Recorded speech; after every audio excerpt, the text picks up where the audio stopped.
Harry, we've been talking about the fact that you're predicting a huge downturn from here in both stocks and real estate. And it seems like the signs of recession are really here. When you look at a number of companies, there's layoffs. Peloton, Wayfair, Ford, Remax, Best Buy, Walmart. I mean, across the board, we're seeing layoffs. Is this a preview of what we're going to see over the next couple of years? Yeah, it is. This is the first wave. We've just seen the first wave down in stocks. We've got two more of that size or more coming, and one of them will be more. And so that's over the next year and a half. And the economy's going into recession. They're going to look back and say it started sometime in the summer, okay? Everybody's arguing, is it a recession or not? I don't care. We're moving into a recession and a deep downturn. Housing prices have to come back down to where the millennials and the young people can afford them again. Otherwise, they'll never have the lifestyles we did. Stocks have to come down to where people can invest for their retirement and hope to get a decent return. I saw one study, it's a very good study, that compared the valuation today to the past and said if you buy stocks today, regardless of whether the economy is going to go up now, just on long-term averages, you will be lucky to make 2%. You will lose 2% a year over the next decade. 2% a year you will lose. Why? Because they're overvalued. So how are these millennials going to invest for retirement like the baby boomers? That we're cashing out, retiring at a great time. We've seen the best bull market in stocks and housing and vacation homes and all the stuff we own ever. The next generation is going to be in deep trouble if we do not deflate this greatest financial asset bubble in history. And I got a number on this. Nobody has this. I don't know why. Took a little work, but it's not hard to find. Total financial assets in the world today are almost 7 times GDP at $95 trillion. It's about $600 trillion in financial assets. You know what that number should be historically at that level of GDP? 2 to 250 trillion. We are overvalued by at least $300 trillion in financial assets, which means, Dennis, real simply, because the economy will always get back to balance, we're going to have to lose. People are going to lose half their net worth if you just sit in these markets over the next few years. And listen to your stockbroker, who in good intentions and would be right 90% of the time in the past, would say, oh, just sit through the correction. This, mark my words, is not a correction you're going to want to sit through, because it's not a correction. It is a great reset is the best 2 words.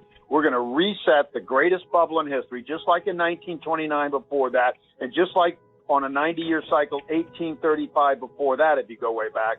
Major bubbles have to reset back down to normal, and that's what we're going through. This is a once-in-a-lifetime event.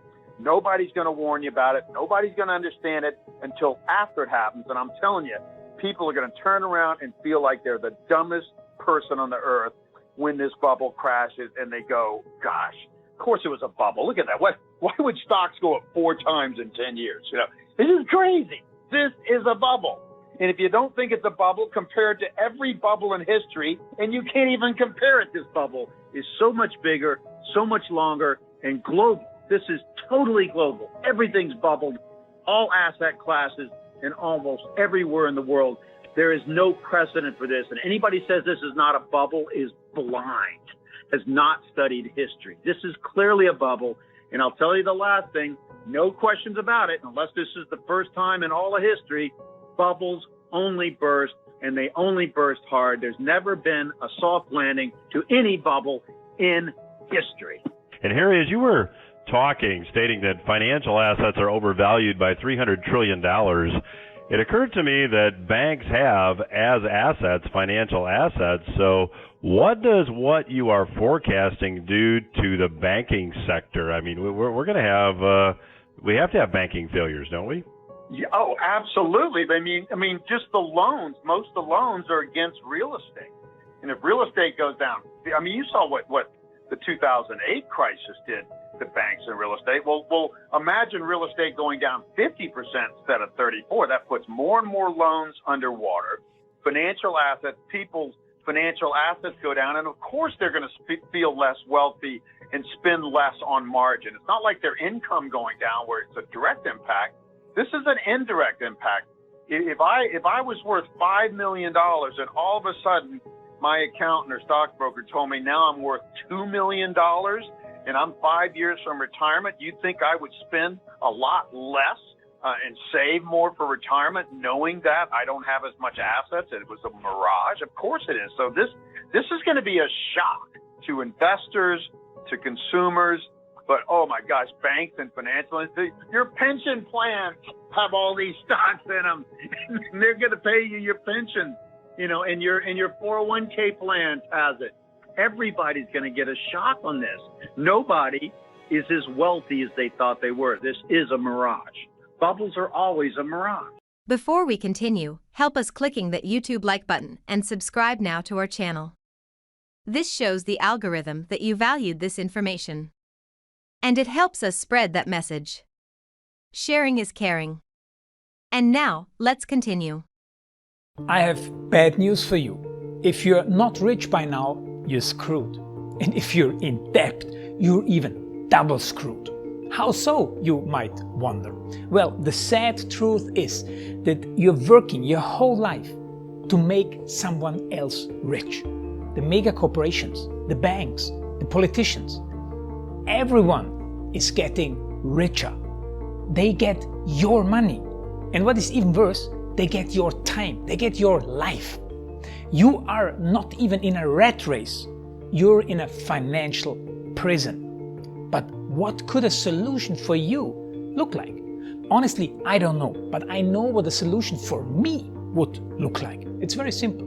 I use whatever money I have and I multiply it with 1,000. This could make my life much easier and probably yours as well.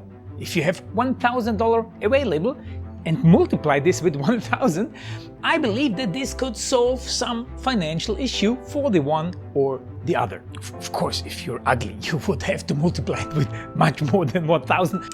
My name is Markus Dahn, and this is what I decided to do. I decided to 1000x my money. This is not a joke. I know what you may be thinking. What is this guy talking about? How should this work? This is not possible. Well, I made a detailed video where I laid out my plan. And some clever folks might even want to look at this plan and copy it and do exactly what I do. This is just a little hint on the side. You have two options. You leave, you forget what you have seen. You do whatever you're doing and you hope that somehow you get some other results. Good luck with that.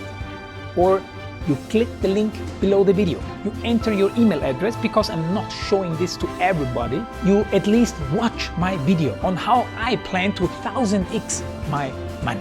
The choice is yours. Make the right choice. Join me. See what a different future you could have. See at least how I plan to do the 1000x. So click on the link below, enter your email address, and I see you on the other side. Your Markus Dahn.